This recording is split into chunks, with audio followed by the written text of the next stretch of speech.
अस्सलाम वालेकुम, welcome to इत्तेफाक एकेडमी। आज आपका थर्ड लेक्चर है स्पोकन इंग्लिश का, जिसे कहते हैं पंक्चुएशन।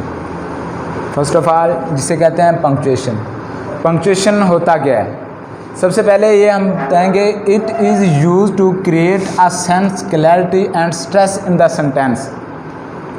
ये सेंटेंस में क्लैरिटी, सेंस, स्ट्रेस पैदा करते हैं।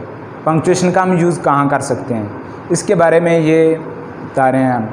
उसके बाद यह it helps to reader to understand the what is meant. और ये पढ़ने में क्या अंडरस्टैंड हम कर सकते हैं, इसका मतलब क्या है, क्या हम इसको किस लिहाज से लेके चल सकते हैं, इसे कहते हैं। इसमें हम पंक्चुएशन जो है हमारी मदद करती है। उसके बाद है इट मेक्स मोर ऑर्गेनाइज्ड। ये मोर ऑर्गेनाइज्ड में जो है हमारी हेल्प करती है। उसके बाद है a wrong use of punctuation can change the meaning of sentence. अगर हम पंक्चुएशन का रॉन्ग यूज़ करें तो ये सेंटेंस को चेंज कर देती है। फॉर एग्ज़ाम्पल, अगर हमने पंक्चुएशन एक सेंटेंस के बाद लगानी है, अगर वो हम पंक्चुएशन पहले लगा देते हैं तो उसका सेंटेंस मीनिंग चेंज हो जाएगा। और ये मीनिंग चेंज हो जाएगा अगर हम पंक्चुएशन रॉन्ग यूज़ करेंगे। इसे कहते हैं पंक्चुएशन। आगे मैं आपको बताऊंगा पंक्चुएशन की टाइप्स। पंक्चुएशन की कितनी टाइप्स हैं। सबसे पहले है फुल स्टॉप, जिसे हम पीरियड भी कहते हैं, और इसकी अलामत ये है फुल स्टॉप। फुल स्टॉप की अलामत ये है। Full stop is use to end any sentence. Full stop जो सेंटेंस के एंड पे यूज़ होता है, and that is without exclamation and question.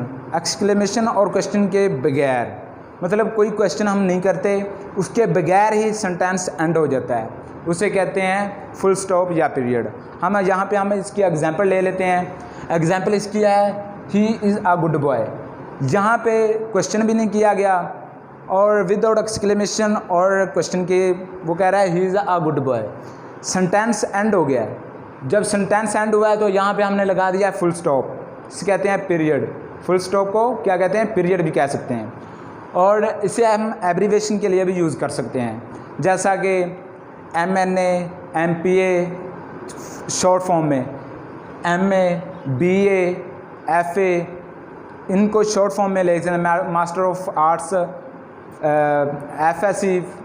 Faculty of science, इसे शॉर्ट फॉर्म में ले सकते हैं। उसे फुल स्टॉप पीरियड यूज़ करते हैं। उसके बाद हम बात करेंगे कॉमा की। कॉमा कहाँ पे यूज़ होता है? In a sentence to separate word. ये सेंटेंस को सेपरेट करने के लिए हम यूज़ करते हैं। एक सेंटेंस अगर लॉन्ग है तो उसे हम शॉर्ट करने के लिए उसे हम बीच में हम कॉमा यूज़ करते हैं। जैसा कि क्लॉजेज, फ्रेजेज, etc. हम इनका जब वो एक फ्रेज़ बना देते हैं तो उनके बीच में से हम कॉमा लगा देते हैं। वो सेंटेंस को शॉर्ट कर देता है। पूरा सेंटेंस को एक सेपरेट कर देता है। सेपरेट करने के लिए हम कॉमा यूज़ कर सकते हैं। उसके बाद हम इसकी एग्जांपल ले लेते हैं। बहुत अच्छी एग्जांपल है, he is going to Lahore, मतलब लाहौर जा रहा है, कॉमा यूज़ हमने कर लिया। उसके बाद जा रहा है कराची, कराची जा रहा है, कॉमा लगा दिया। रावलपिंडी एंड पेशावर। जब लास्ट पे हमने लगाया एंड, कुछ के ख्याल में होगा कि एंड क्यों लगाया है। एंड इसलिए लगाया है क्योंकि उसके बाद एक वर्ड है जिसके पेशावर, तो उससे पहले जितने भी हमने यूज़ किए हैं, रावलपिंडी किया है, कराची किया है, लाहौर किया है, उनके बीच में हमने कॉमा लगाया है। मतलब सेंटेंस जो है ना वो अभी चल रहा है। पेशावर के अगर लगाना होता और कोई शहर लगाना होता, कसूर लगाना होता, तो पेशावर के आगे भी कॉमा आना था। तो लास्ट पे पेशावर है इसलिए हमने एंड उससे पहले लगा दिया। उसके बाद हम बताएंगे सेमीकोलन क्या होता है। सेमीकोलन की ये अलामत है। सेमीकोलन की ये अलामत है, it is use to separate long sentence. Long sentence को जो है ना, लॉन्ग सेंटेंस को जो सेमीकोलन लॉन्ग सेंटेंस होते हैं उनको सेपरेट करने में हमारी मदद करता है। जैसा कि स्पीच सेंटेंसेस को भी, जब हम स्पीच कर रहे होते हैं ना, तो बाद लोग जब स्पीच कंटिन्यू करते हैं ना, तो स्पीच कर रहे होते हैं तो उनके बीच में वो सेमीकोलन लगाते हैं। क्यों? स्पीच लॉन्ग होती है। लॉन्ग स्पीच में हम ज़्यादातर मोस्टली जो लगाते हैं वो सेमीकोलन लगाते हैं।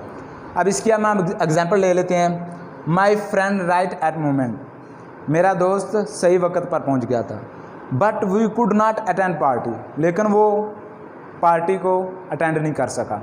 मतलब वो टाइम पर पहुंच गया था लेकिन वो पार्टी को अटेंड नहीं कर सकता। उसके राइट मोमेंट, इसके बाद भी बट आ गया पंक्चुएशन का।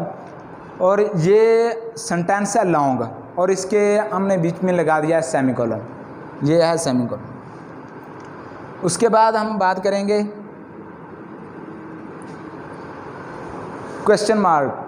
क्वेश्चन मार्क क्या होता है? जब कोई क्वेश्चन पूछा जाता है, when a question is asked, जब क्वेश्चन पूछा जाता है वो क्या होता है? Question mark. क्वेश्चन मार्क की अलामत है ये वाली, वेयर आर यू गोइंग, तुम कहाँ जा रहे हो। मतलब वो सवाल हमसे कर रहा है कि तुम कहाँ जा रहे हो। जब वो सवाल कर रहा है तो उसके एंड पे आएगा क्वेश्चन मार्क, मतलब वो क्वेश्चन पूछ रहा है हमसे। व्हाट इज़ दिस, ये क्या है। हाउ आर यू, तुम कैसे हो, मतलब क्वेश्चन पूछ रहा है हमसे। That is called question mark. इसे क्या कहते हैं? Question mark. और अलामत है क्वेश्चन मार्क की ये वाली। उसके बाद हम बात करेंगे कॉलन। कॉलन क्या होता है? कॉलन की अलामत है ये वाली, ये है कॉलन की अलामत। बिफोर डिनोटिंग अ क्वोटेशन मार्क। क्वोटेशन मार्क जो हम जैसा कि कोई भी जब वो स्पीच कर रहे होते हैं ना, तो वो जब वो स्पीच कर रहे होते हैं तो उसमें beauty is a joy forever, sign of exclamation. Example है इसकी कॉलन की, ये है अली सेड, अली ने कहा a thing of a beauty is joy forever, कि एक चीज़ जॉय के लिए फॉर एवर है। उसके बाद हम बात करेंगे साइन ऑफ एक्सक्लेमेशन, कि साइन ऑफ एक्सक्लेमेशन क्या होता है। इसकी अलामत है ये वाली। साइन ऑफ एक्सक्लेमेशन क्या होता है? To express feelings, emotion, laugh, it वगैरह। जब हम इमोशन करते हैं, फीलिंग का इजहार करते हैं, उसके लिए हम करते हैं साइन ऑफ एक्सक्लेमेशन का use. Example, wow we have won the prize, ये हम फीलिंग हमारी जो है ना, फीलिंग का इजहार कर रहे हैं, तो इसके लिए हमने यूज़ किया है साइन ऑफ एक्सक्लेमेशन।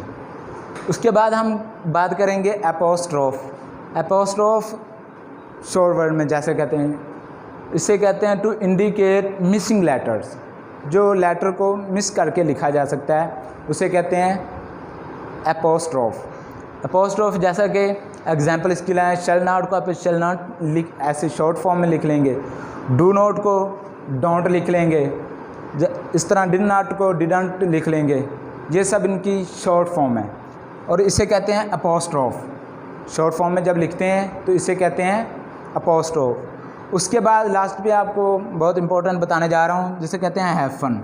हैफन की जो अलामत है वो ये वाली है, it is use to combine the parts of compound word. ये पार्ट कंपाउंड वर्ड को हम यूज़ करते हैं कि इनको जब कंपाउंड पार्ट्स को जब कंपाउंड किया जाता है, कंबाइन किया जाता है, इसलिए हम यूज़ करते हैं हाइफन। जैसा कि कमांडर इन चीफ, ये वाला हमने इसके ये हाइफन लगा दिया, ये हाइफन लगा दिया, इन दोनों के बीच में हमने लगा दिया हाइफन। और ये क्या ये कंबाइंड सेंटेंस पार्ट्स को, ये कंपाउंड सेंटेंस को कंबाइन कर रहा है, दैट इज़ कॉल्ड हाइफन। दोस्तों मुझे उम्मीद है कि आपको ये लेक्चर बहुत अच्छा लगा होगा।